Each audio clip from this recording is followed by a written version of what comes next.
One of the most important things is to be safe. And so what I recommend that you do is you get some kind of pot covers or things that you can ensure that your hands won't get burned.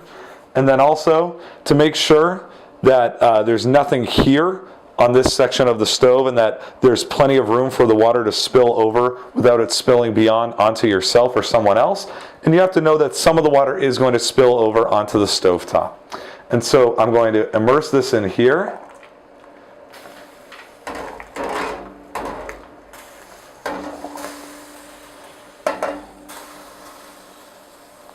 Now, is this something you can do by yourself?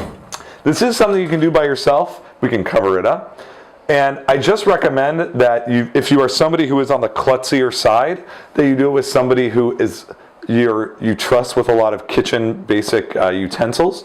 One of the other things that everybody should know is also at our synagogue at Anshe Emet, there are going to be 2 times before Passover that are opportunities where we will have massive pots, bigger than this, with boiling hot water, with 1 or 2 experts who are there, not just in keeping kosher, but also to make sure that you do it safely and you don't get burned. So you are welcome to do that at Anshe Emet. But so we have now kashered the pot in that we've had boiling hot water in it. We've made sure that water has covered the inner parts of the entire parts of the pot. And so now at this point there are things that we are going to kasher. Now there are only some things that can be kashered in this process called irui, which is the immersing in water. And so I'm going to show you some of those things. Another one is again a smaller soup pot, which we just did. And after you've done it, I recommend setting up some towels so that you can put these boiling hot things on it. The next thing we're going to do is metalware. Any kind of straight metalware, forks, knives, that is purely metal, from any kind of metal, that is something that you can immerse in hot water and make it and kasher it through that process I described before. So Dan, if you want to try and do that, and then I'm going to give you a glove. Oh, here, so you can put that part down. Yeah, why don't you put this on the side? All right. And you can take this glove. And so the way that we're going to kasher these forks, or these metal utensils, is by immersing it on one side, and then you can put it down and do the other side. And we've ensured that all of it has touched the boiling hot water. Now, something that is a bit of a debate is various forms of plastic. Now, if you have a plastic that will not be affected by being placed into boiling hot water, for instance, something like this spatula, it is okay as long as there are no rivets in the particular utensil that you're talking about. So this one is pretty clean. There are no particular pieces where it looks like there's food that is stuck into it.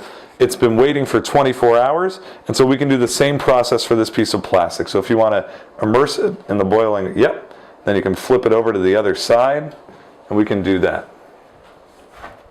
Now while I'm dipping, how long do I have to keep it in water? Just for that second or two. It doesn't need to be beyond that. Good question. So another way that you can do kashering is through a colander, right? If you want to ensure your own safety.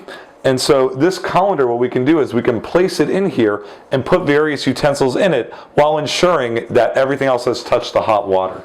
So for instance, here we have a metal kiddush cup. So let's say we wanted to kasher this cup that we are going to use for saying the blessings over the grape juice on Passover. So what we can do is, Dan, why don't I hold this here and you hold the kiddush cup, and let's make sure we immerse it fully in the water. Great, and then you can let go of it, and we can spin it around. And this way I've ensured that it's fully immersed in the hot water without even necessarily needing to be as careful for burning my own hands. And then I'm going to put it here on the side.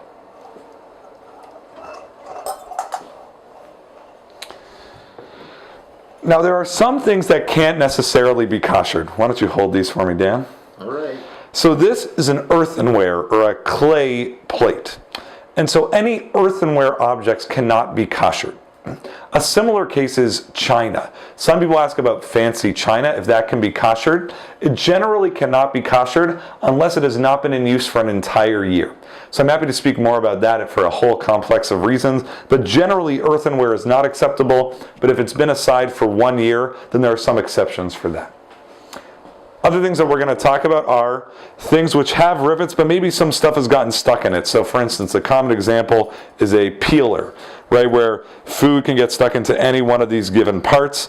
For that, I recommend you're going to buy your own kosher or Passover peeler because this has too much skepticism about food that may be stuck in it.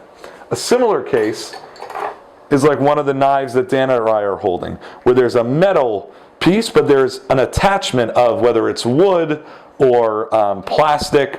And what you need to be careful of is that no food would have ever gotten stuck in some of these little crevices. So assuming it's been cleaned thoroughly and that there is no food that is stuck into it, with plastic it is acceptable to kosher, but for wood that is not something that we can kosher. So you can take a look and see if you have a plastic one, and if so, you can use the same process that I mentioned before with immersing it into the boiling hot water.